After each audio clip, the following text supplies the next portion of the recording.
We'd like to welcome you back to part 2 of our current event and weekly Bible study for October 14th, 2012. Now we're going to shift gears here and move into the next part of the article, which I saw this week, and initially it broke regarding the ring that Obama's wearing that says there is no God except Allah on his ring. He's been wearing this thing for at least 30 years. But also now Obama's Lucky Charms, the Hindu god in his pocket, and also his Masonic ring. And then there's the ring that says there's no God except Allah. I think there's other things he's got too. Not only that, he eats Lucky Charms too for breakfast every morning because they're magically delicious. Anyway, sorry, just kidding. I made that part up. But he probably does. Who knows? Anyway, it shows Obama here getting wrapped in some kind of, looks like Hindu-like ceremony. I mean, he's dressed like the president, but he's got some, looks like, I don't know, Buddhist priest or whatever, doing some type of blessing on him. And it says you can tell a lot about a person by the jewelry that they wear and by the things that they carry around in their pockets. And Barack Obama's Lucky Charms include a Hindu god, a Masonic emblem on a ring, and a wedding ring that has the phrase, "There is no God except Allah," inscribed on it. So again, there's no red flags here, you know. So what did these things tell us about Barack Obama? That is a very good question. Perhaps someone should ask him about these items, if indeed he is a Prince Hall Freemason. Now, Prince Hall is the part of the Freemasons that you can only be black and be a Prince Hall Freemason. Okay? And I think just the regular Freemasons, Scottish Rite in York and those types of things are for, I guess, the white races, you know. And so, but a Prince Hall Freemason is what they're saying Barack Obama is. This has been, if he is indeed a Prince Hall Freemason, as has been publicly reported, and there's a link to that public report regarding him being a Freemason, then he should come out and just admit it. If he feels a connection to Hinduism or Islam, then he should just come out and publicly admit it. One of the biggest things that annoys so many people about Obama is the secrecy that he has about his past. I mean, everything about the guy's past. Well, because he's a usurper, he's a liar, he's a fraud in every way, shape, and form, as we've reported on many, many times. Every level of his life is that. So he's got to keep his past hidden. He can't let that come out, you know. There are vast stretches of his history that nobody is even supposed to talk about. And he's had the modern-day free press aiding and abetting this from day one as well. So are we just supposed to accept that he is a, quote, Christian man? And, I mean, we talked about last week about, you know, his it's well known that he was in the whole gay bathhouse scene in Chicago. And then that was just, it's absolutely well known. And all of the people that have died in connection with that, his previous gay lovers and all of this stuff. We did a big report on that last week. I mean, that's another part of his past. You know, the fact that he was born in Kenya. I mean, people were there when he was born. I mean, there's so many different things. The whole birth certificate thing. So many different facets of his life are just absolute total lies and frauds. And fraud. So, anyway. Okay, so we are all just supposed to accept that he is a, quote, Christian man, and that he's not in any freaky stuff, even when there is a tremendous amount of evidence to the contrary. Personally, I would love to see a reporter ask him about the Hindu god that Obama carries around in his pocket. The following is a photo that has been circulating around the internet of Obama displaying the Hindu idol, along with a bunch of other Lucky Charms that he carries around. It has been reported that Obama carries these Lucky Charms with him wherever he goes. And again, it shows him taking out the contents of his pocket. Some of them are coins. And then you see the little Hindu god. And this is why, with this teaching in particular, you may want to be following along because there's a lot of visuals here that you might want to see. So, you got the Hindu god here in his thing, and then it's got, I put a picture I found of him and the Dalai Lama, Mr. Devil Boy himself, Obama and him. And then there's another picture of him showing up this multi-armed Hindu monkey god in his palm. And then I did a keyword search for this monkey god, this Hunanan monkey god. I think that's his name. Hanuman monkey god. And, I advise my listeners to carry a Hanuman monkey god in their pocket as well. I mean, we all need, all the luck we can get, right? I mean, just kidding. Sorry about that. Any word. Luck. Lucky Lucifer. The whole concept of luck in that particular thing is a satanic concept. Okay? So, I found this picture of Hunan, or whatever its name is. It's really hilarious. But it's a real Hindu-like picture, and it shows he's got these little, I don't even know what it is.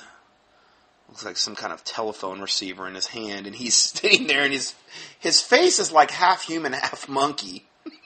And his body's totally furry, which is a nice touch. I mean, and he's there before some type of Hindu altar or whatever. And I just wanted you to get the full, length, breadth, and depth of what we're dealing with here, what he's actually got in his pocket. Okay? Because this is a cursed object. Okay? This is an occult, satanically charged object that he's carrying around with him. Not to mention his ring, and not to mention his Masonic ring, and the other cursed objects that he carries around. Okay, so I posted some Bible verses here that I thought were pertinent regarding the subject. Leviticus 26:1.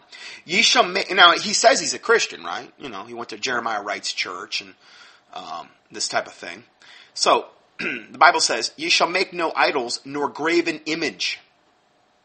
Now this would be a graven image. This is an idol. Okay? Neither rear you up a standing image, neither shall ye set up any image of stone in your land to bow down unto it, for I am the Lord your God.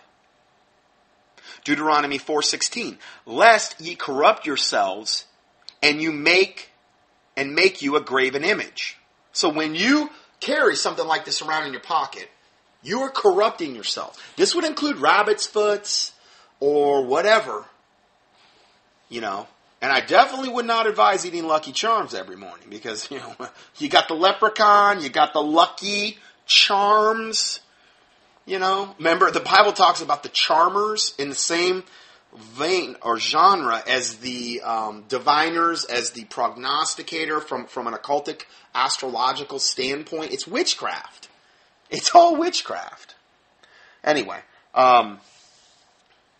so I had to throw all my Lucky Charms boxes away after I read this. I mean, I really got convicted because I had bought like a gross, which is 144, and I kind of felt bad. But anyway, sorry, just kidding. Anyway, so lest ye corrupt yourselves to make you a graven image, the similitude of any figure, the likeness of male or female, or essentially the likeness of any beast that is on the earth. In this case, kind of like this hybrid Nephilim-like half monkey, half human creature with four, and the one in his pocket looks like it's got 4 arms. Now the one in the picture I got's only got 2, so maybe he sprouted the other 2 later. I don't know. I haven't, maybe went through a little growth spurt and sprouted 2 more arms. I mean, Kali's got, I think, like 6 arms, and she's the goddess of death, Shiva's daughter, in the whole Hinduism thing, and I mean, So anyway, and we're going to talk more about Shiva a little bit.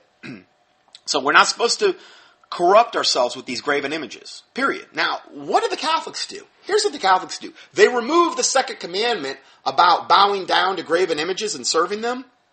They remove that commandment literally from the Catholic 10 Commandments. And they split, it's either the 9th or 10th commandment in 2. So they still have 10 commandments. So that way they can placate their consciences and still feel good about everything. Because they can't not have them bowing down to all of their graven images, their statues of Mary and their statues of their Sananda Emmanuel Jesus, who is the false Jesus, or their statues of Peter or Andrew or whoever else they're going to pray to. See, that's all pagan idolatry. It's all totally evil. But hey, the Catholics make a lot of money every year on their massive sales of idols and graven images. So they can't, and these are all cursed objects. Absolutely 100% cursed objects that they're bowing themselves down to. Okay, what happens? You corrupt yourself. You bring a curse on yourself. Those are cursed objects. If you've got anything like that, whether you're wearing it, whether it's in your house, I don't care if it has sentimental value, destroy it and burn it. That's the best way to dispose of them. Destroying and burning. There is literally a demon or demons connected with every one of those cursed objects. You bring it into your house, don't expect that it's not going to affect you body, soul, and spirit. Yes, but when I brought it into my house, I was blessed financially. Yeah, it's a satanic blessing. Satan will meet you at your need. Okay? I'm not saying Satan can't, obviously people get into the occult for that reason. They don't get into the occult because there's no benefit. People don't become Hindus or Buddhists or convert to whatever, Satanism or whatever, because there's no benefit. There is a satanic benefit to these types of things. At least maybe even initially there might appear to be. But the price you're going to have to pay ultimately is way more than you're going to be able to handle. Ultimately, death and hell, for people that get into this stuff. And it's going to blind you to getting saved. You are going to be demonically blinded if you're into this stuff. It's very, very hard for somebody that's in hardcore idolatry to get unblinded. First step you'd want to have is them getting rid of all that garbage so that that's not weighing them down from a demonic standpoint and blinding them from a spiritual standpoint. And that's why Satan loves to get these types of things into our houses or on our bodies or around us. For that very reason. It's a big deal. We're not just talking about some little trivial issue here. So these are the things, the similitude of any figure, likeness of male or female, the likeness of a beast that is on the earth, or the likeness of a winged fowl that flieth in the air, the likeness of anything that creepeth on the ground, or the likeness of a fish that is in the water beneath the earth. Well, then you think of Dagon in the Bible, the fish god. Okay. So, Isaiah 42:8, I am the Lord, that is my name, and my glory will I not give to another, neither my praise to graven images. See, you're giving worship and glory to something that has no business, from a godly standpoint, you worshiping or giving any kind of credit to. God says, my glory will I not give to another. When you bow yourself down, or if you were to carry these types of things, or you were to put your trust in them, it's like you are slapping God in the face, essentially.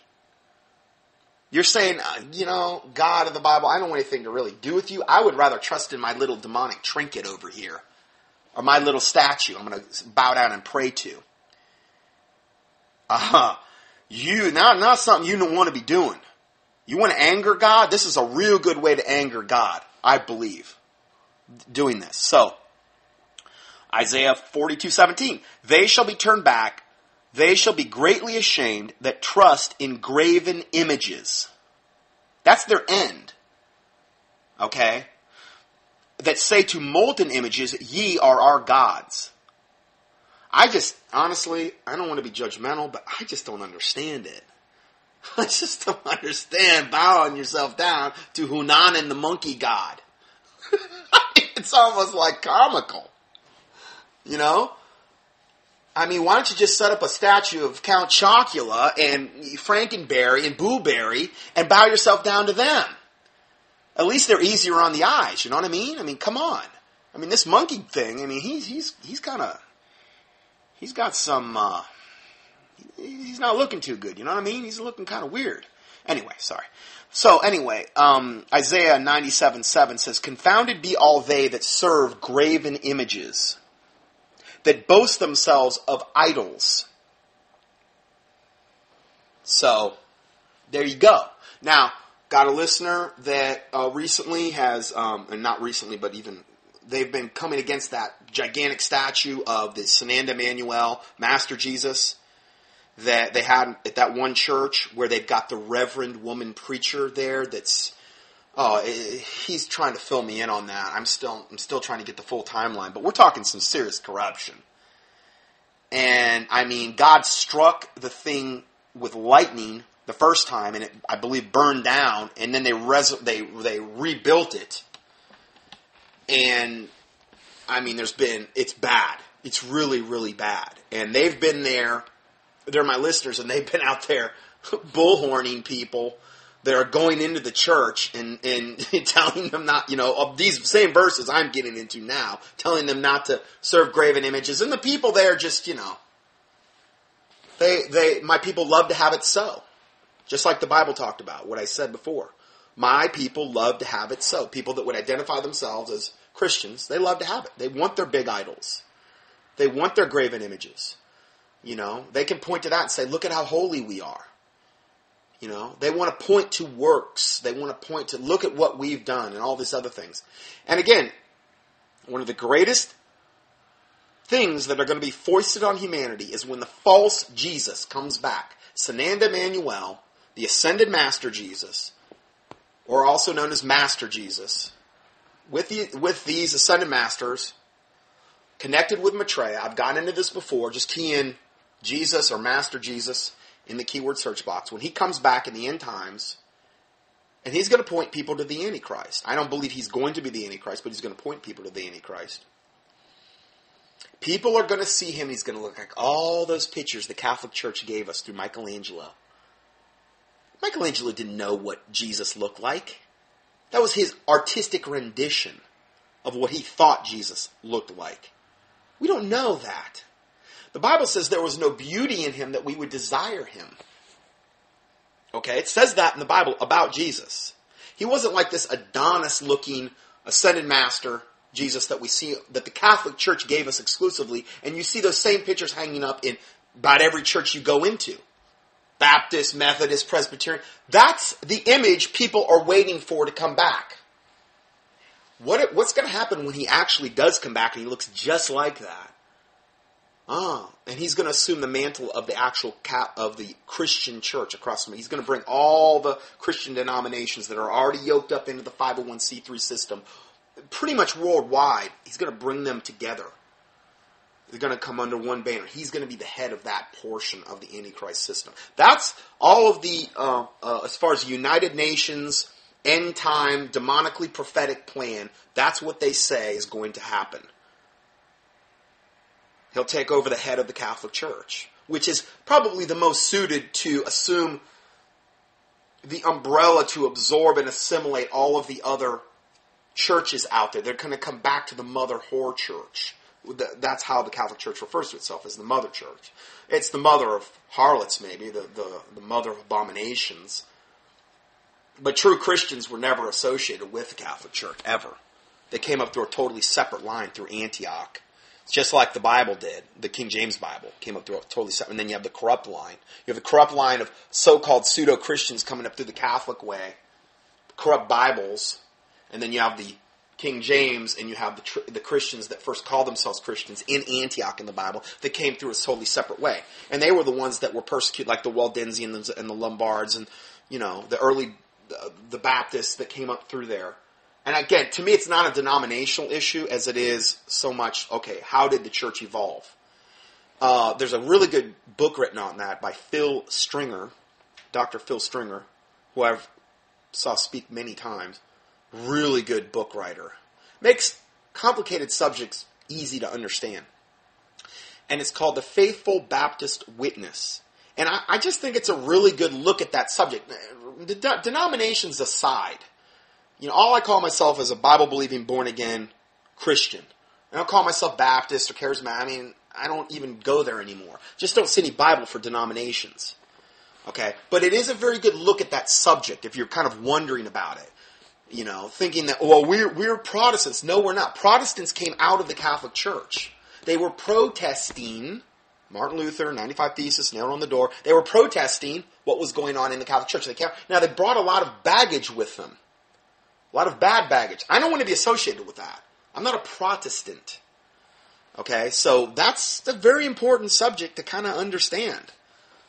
So, let's go back to the article here. How did I get off on that? Sorry. Anyway, some serious rabbit trails today. Anyway, let's see here. They shall be turned back. They shall be greatly ashamed that trust in graven images, that say to molten images, ye are our God. Confounded be all they that serve graven images, that boast themselves of idols. Confounded. These people are going to be in confusion. Like the people, for instance, at that one church with the gigantic Jesus they've got out there, their Sananda Emmanuel Jesus. These people are confounded. They're confused. They're deceived. They've got a really wicked, corrupt, I guess, woman reverend preacher. They've got Muslims that are literally act as the security there. You've got some serious problems here. Wicked, wicked, wicked stuff going on there. And, hey, it's just par for the course. Why? Because they're confounded. They're not biblically based or biblically grounded. They're trusting in their own heart. There is a way which seemeth right unto a man, but the end thereof are the ways of death. Women pastors. I'm sorry, it's unbiblical. The biblical qualifications for a pastor is the husband of one wife, is one of the things. It's not the wife of one husband. It's just not. And I'm not being chauvinistic. I'm just saying what the Bible says. And I've done a whole teaching on this, what women can do for the Lord. And it's not unbiblical. It's just Bible. That's it. That's all we're looking at. So anyway, the U.S. press pretty much missed the story, but it was talked about exclusively in the international media. Now, this is where he was carrying around the monkey god. So, for example, the following is from an article from Economic Times. A recent photo posted on Times White House Photo of the Day collection. This is from the White House. Shows the first ever black American nominee of a major U.S. party for presidential elections carries with him a bracelet belonging to an American soldier deployed in Iraq, a gambler's lucky chit. CHIT. I didn't even really know what that is. It's a gambler's lucky. It's one of those coins I said. He's got that too. A gambler's lucky chit, a tiny monkey god, and a tiny Madonna and child. I missed that one too. A Madonna and child. So he's got the Catholic thing covered. He's got the whole gambler, lucky Lucifer thing going on. He's got the Hunan monkey god. He's got his Freemasonic Prince Hall square and compass ring. And he's got the there is no God but Allah ring. So he's pretty much got all the bases covered. From a satanic standpoint. The tiny monkey god, of course, appears to be a statue of the Hindu monkey god, Hanuman. Sorry if I was butchering his name. Says the posting, but editors and photographers have not identified it as such. Well, that's not really true because we've got many photos of it and that I actually showed you. So exactly who is Hanuman and how does this fit into how does this god fit into Hinduism? The following is from Wikipedia and describes this Hindu god. Hanuman is a Hindu deity who was an ardent devotee of Rama, according to the Hindu legends. As a Vanara, which is an ape-like humanoid, Hanuman participated in Rama's war against the demon king Rayana. I love this whole, it's so typical of the occult, Yes, it's the good devil god against the bad devil god. It's like the wicked witch of the west against the good witch of the north, or whatever it was. It's all evil.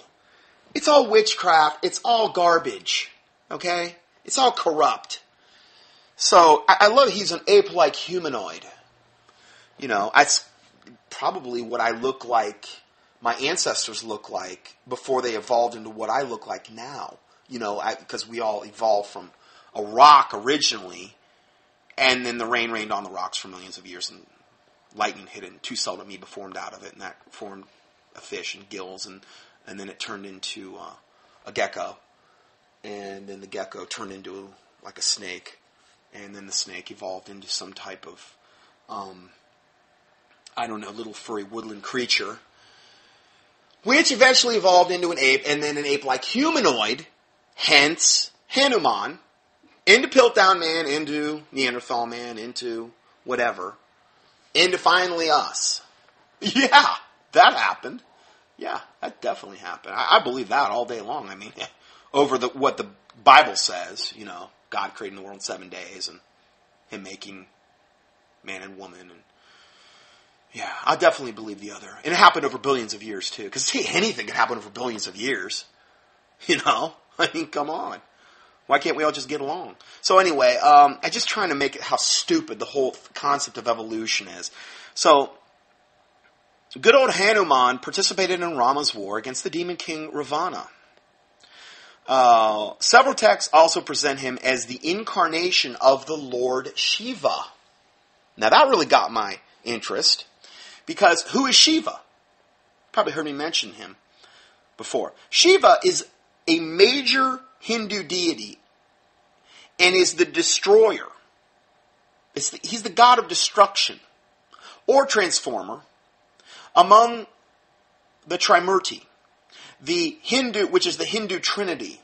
See, Satan's always trying to counterfeit God. Okay. The Trimurti, or the Hindu Trinity, of the primary aspects of the divine. He is regarded as the most powerful god in Hinduism. Remember I said Kali was the daughter of Shiva?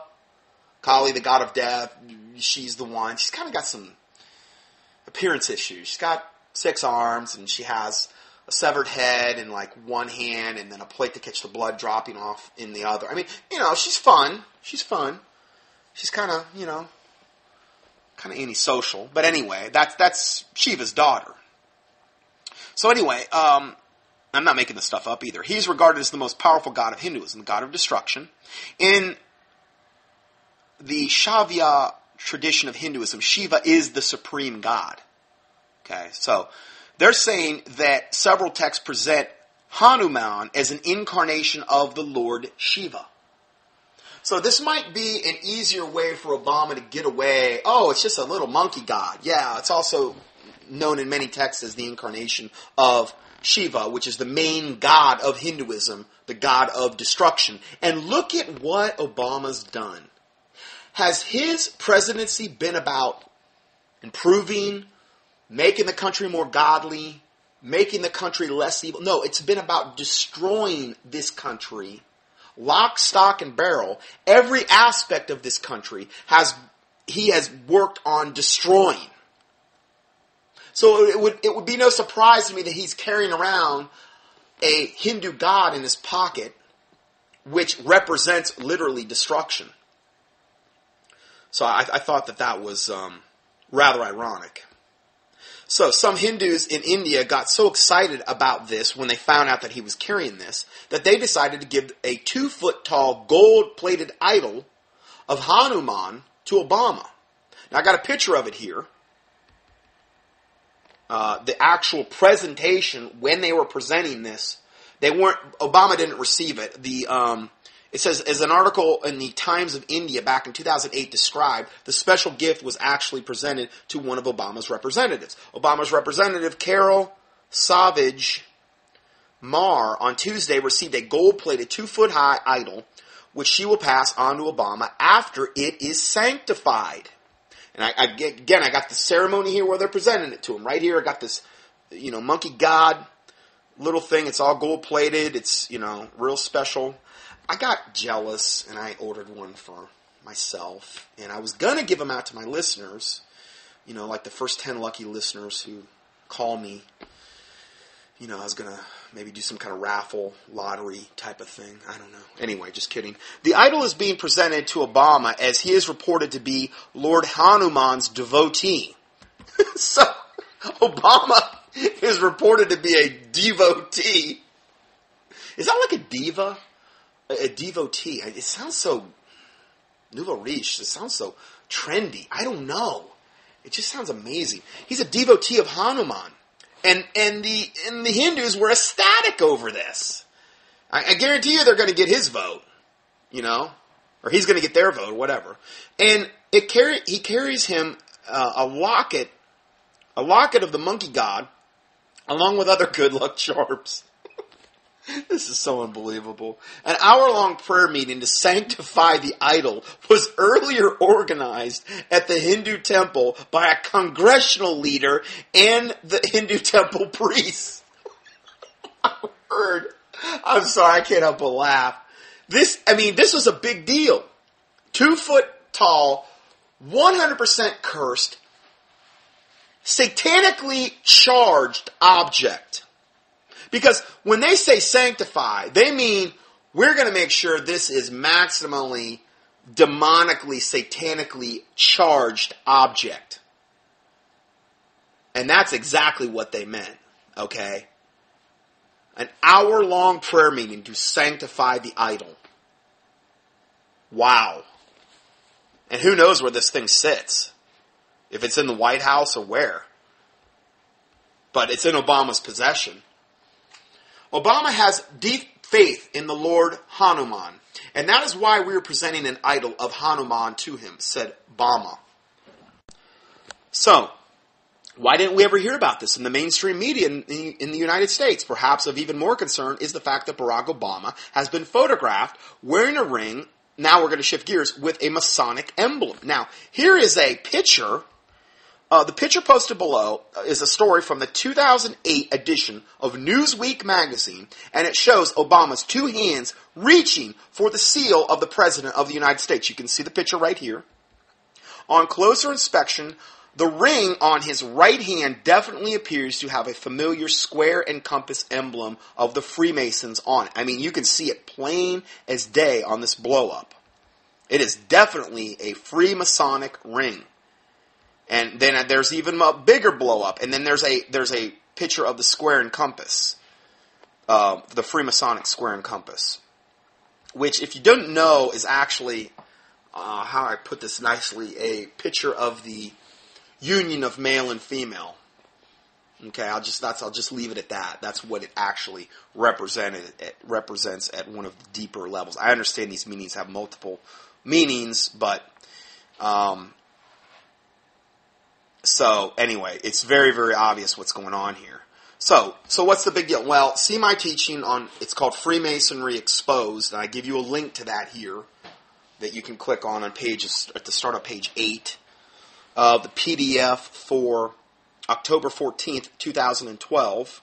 The reason I'll say that is because if somebody's listening to this, let's say on YouTube, and they're like, I don't even know who this guy is, and what teaching is he talking about, and where's his website, and contendingfortruth.com, and I like to give that out every once in a while, just so people can maybe get back to the website if they need to. So, going further, after all, haven't a whole bunch of other U.S. presidents been Freemasons? True. Yes, and that's also horrific, but the disturbing thing is that Obama is so secretive about it. If he is a Prince Hall Freemason, shouldn't he just be open and admit it? What, like Billy Graham? Why didn't he admit it? You know, he was on the Louisiana website of Freemasons until some of the Christians got onto it and they took it down. But they still some other Christian sites still mirrored the site that showed him being a 33rd degree Freemason, Billy Graham. You know, that was well known. I've done a whole teaching on him. Just key in Billy or Graham in the keyword search box and you see all the horrific stuff about that guy. Another of Obama, and I'm not making this stuff up, I'm just documenting things. Another of Obama's lucky charms that is raising eyebrows is his wonderful wedding ring. It turns out that he was wearing this ring long before he ever got married. And we will prove that in this study with the pictures that have been available for years. And recently, experts were able to examine the inscription on the ring closely enough to be able to translate it. So what does the inscription say? It says, quote, "There is no God except Allah." I wonder if that would relate to any of the teachings I've done about him being a closet Muslim, and about how all he has been so pro-Muslim, and all of the Islamic things that have happened to this country from a pro-Muslim standpoint since this guy took office, and how he's been so favorable to instituting these different Muslim Brotherhood regimes, toppling the different puppet dictators in the Middle East, and installing more radical elements of the either Al-Qaeda or the Muslim Brotherhood, so that when World War III happens, they will really have their radical Islamic, Muslim, fundamental dictators in place and regimes in place, so that they will be able to more properly wage war against Israel from a jihadistic, holy war standpoint? Yes, that's exactly it. So, here's a photo of Obama wearing the ring on his left hand below. There's multiple pictures. Now, there is according to World Daily Net, which is where this actually came from, there's a link here to it. And if you want to read the full report, I'm just hitting the high points here. You can go into that, and I mean, it gives you tons more documentation than I'm getting into today. But for purposes of trying to get through this information, I just couldn't include it all. According to World Daily Net, Obama has been wearing this ring and long before his days at Harvard Law School. As a student at Harvard Law School, the then bachelor Barack Obama's practice of wearing a gold band on his wedding ring finger puzzled his colleagues. Now, I got into the whole thing about last week about I could have been doing that because he had his various gay lovers that he was with back then, and it might have been a symbolic of that as well. I mean, why would you wear it on your ring finger? Okay, so he could show his allegiance both to Allah and his gay lovers even well before he was ever married to Michelle, which is really kind of a hallmark moment if you think about it. It's just, warms the cockles of your heart there kind of thing. Anyway, sorry, just kidding. So, he was doing this for a long time. Now, newly published photographs of Obama from the 1980s shows that the ring Obama wore on his wedding ring finger as an unmarried student is the same ring Michelle Obama put on his finger at the couple's wedding ceremony in 1992. So, in other words, they just basically, recycled it. He took it off his ring before the ceremony and she put it right back on. Same ring. Again, the pictures will prove that unequivocally. So, moreover, according to Arabic language and Islamic experts, the ring Obama has been wearing for more than 30 years is adorned with the first part of the Islamic Declaration of Faith, the Shahada, which says there is no God except Allah. Okay, and here's a close-up of the ring. It's a picture of him, and then a close-up of the picture. And it is definitely an Islamic ring. The Shahada is the first of the 5 pillars of Islam, expressing the 2 fundamental beliefs that make a person a Muslim. Which is there is no God but Allah, and Muhammad is Allah's prophet. Now they're saying that the first part is on the outside, and most likely the second part is on the inside of the ring. But nobody's ever got a chance to photograph the inside of the ring. Okay. Anyway, sincere recitation of the Shahada is the sole requirement for becoming a Muslim. I mean, this is like the basis of their faith. And he's wearing it right on his ring finger for all to see, and he's been doing it for decades. The sincere recitation of the Shahada is the sole requirement for becoming a Muslim, as it expresses a person's rejection of all other gods. Oh yeah, but Obama's a Christian. Right. So, Egyptian-born Islamic scholar Mark A. Gabriel, who's a PhD, examined photographs of Obama's ring at World Daily Net's request. Now, they really did a lot of research on this. This isn't just some little fringe article that was put out there to try to discredit Obama. Jerome Corsi, World Daily Net, all these Arabic scholars have examined these pictures. Okay, and also looking at his history. And they've really done their homework on this, and they concluded that the first half of the Shahada is inscribed on it. He says, there can be no doubt that someone wearing the inscription, there is no God except Allah, has a very close connection to Islamic beliefs, the Islamic religion, and Islamic society to which the statement is so strongly attached. So it also makes sense why he's done so much to reject Israel in negotiations with them as well, and snubbed them, and done all of these, really rude things regarding Israel. Photographs published last week by The New Yorker from Obama's time at Occidental College, taken by fellow students, indicate that the ring Obama wore three decades ago is the one he is now still currently wearing in the White House. It's the same ring. And here's more pictures of him with the same ring and close-ups. It'll show kind of a far away, and then it'll show a close-up, so you know what you're seeing.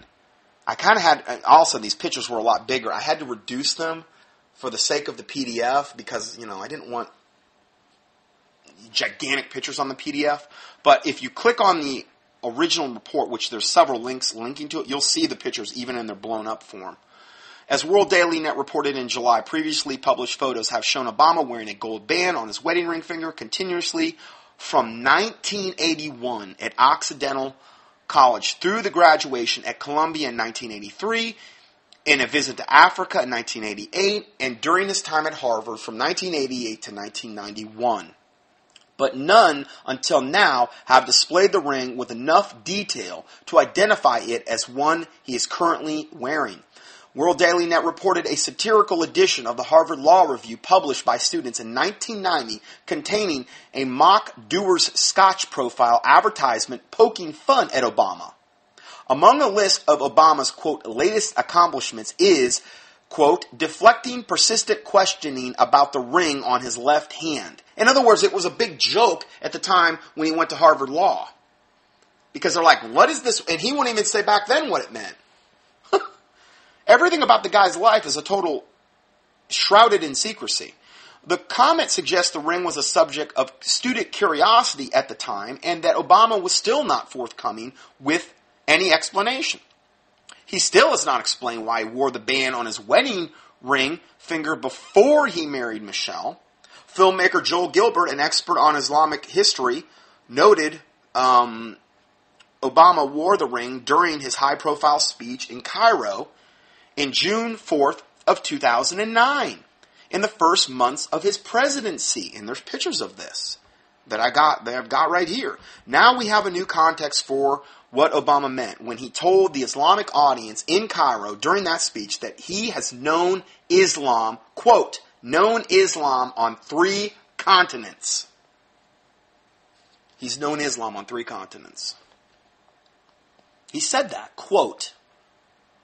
Gilbert said he also told the Cairo audience that he considered it as part of his responsibility as President of the United States to, quote, fight against the negative stereotypes of Islam wherever they appear, end of quote. See, I do the exact opposite. I just expose Islam every chance I get because it's so wicked and so evil and so needs to be exposed. But he's going to do the exact opposite that I'm trying to accomplish. He is going to fight against any negative stereotypes of this devil death cult religion wherever they appear. And he's done that. And it goes on to say, as all religious Muslims are by definition required to defend Islam. See, he's a Muslim. He is required to defend Islam. Remember the pictures of him bowing to the Saudi princes? He's never bowed to anybody.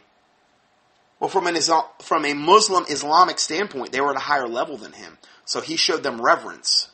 Here's a picture of that ring during the speech in Cairo, Egypt, June 4th, 2009. Also, the photograph published last week by the New Yorker magazine indicates Obama was wearing the ring at Occidental College. One photo shows Obama sitting alongside Occidental roommate Hassan Chando in 1981, apparently waiting for a meal to be served. And here's the picture, right here. This is from 1981. It's totally the same ring on the same finger. Which is really, why are you wearing it on your wedding ring?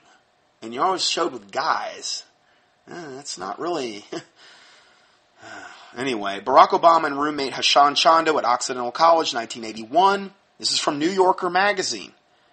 Obama's extended left hand clearly shows the ring as seen below, and you can see it's a very distinctive ring. It's got distinctive grooves. It is the same ring here. It's not a ring that you're going to probably get out of a Lucky Charms box. Sorry, anyway.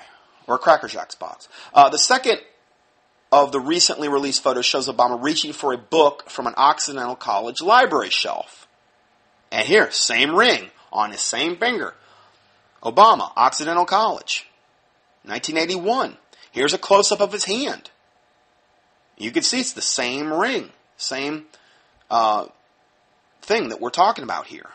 So, the World Daily Net story does a great job of breaking this whole mystery down. If you have not read the entire article yet, I encourage you to do so right here. There's a link to it right there. And then Jerome Corsi is available to discuss the story with the media. He's really trying to aggressively expose Obama from a very factual standpoint. He has really done his homework. Jerome Corsi has, regarding Obama. There's a link to his... right to his email address. So why would Barack Obama, who is supposedly a, quote, Christian, be wearing a ring that expresses devotion to Islam all these years? Once someone points out to him what the ring really says, will he take it off? Please. Obviously, Barack Obama has a huge love and devotion for Islam. After all, he currently has a whole bunch of nice things to say about Islam over the years. I documented many of these in my previous articles, entitled 10 Quotes by Barack Obama about Islam, contrasted with 10 quotes by Barack Obama about Christianity. So see, out of the abundance of the heart, the mouth speaketh, right? According to the Bible. Excuse me. So he can't keep his mouth shut about his true love for Islam, how he's known it on 3 continents. Because he was born in Africa, and then he lived in, India for a time period, Indonesia, which is another continent, and then they moved to Hawaii, and then, so 3 continents. That's how he's known Islam, on 3 continents, just so you know. Now, not only is he a Muslim, obviously he is an adherent to many. He is Mr. Hodgepodge, melting pot religion boy. But his true heart and religion and the way he was brought up is Islam. Okay? Yes, is he a Luciferian? Sure. Is he a communist, socialist, fascist? Absolutely.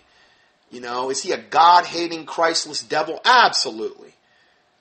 But Islam is his true love. His true. That was where he was really satanically indoctrinated and brainwashed into that devil cult religion. So, don't think I don't like it, but anyway. You want to see, I've done many teachings exposing Barack Obama. I give you those listings here. One of them is entitled The Spell and Deception of Barack Obama. Some of these are basically when he first got elected. And then Obama to abandon Israel while embracing the Islamic nations. And then current events, Rick Warren, Obama, and Hillary. That was when I think he was getting inaugurated. And then is Obama the Antichrist, which I do not believe he is. Because we look at biblically, what are the qualifications of Antichrist. And then Obama's citizenship, lies, and morality exposed. I believe parts 1 and 2 for that. So we did. And I've mentioned Obama on more than these teachings. But anyway, that should help you there. Let's see here. Okay, I just checked. I'm going to end part 2 here. And we're going to go to part 3 because I have to shift gears and... Now, I won't have enough time to get all this in. So God bless you, and we'll see you in part 3.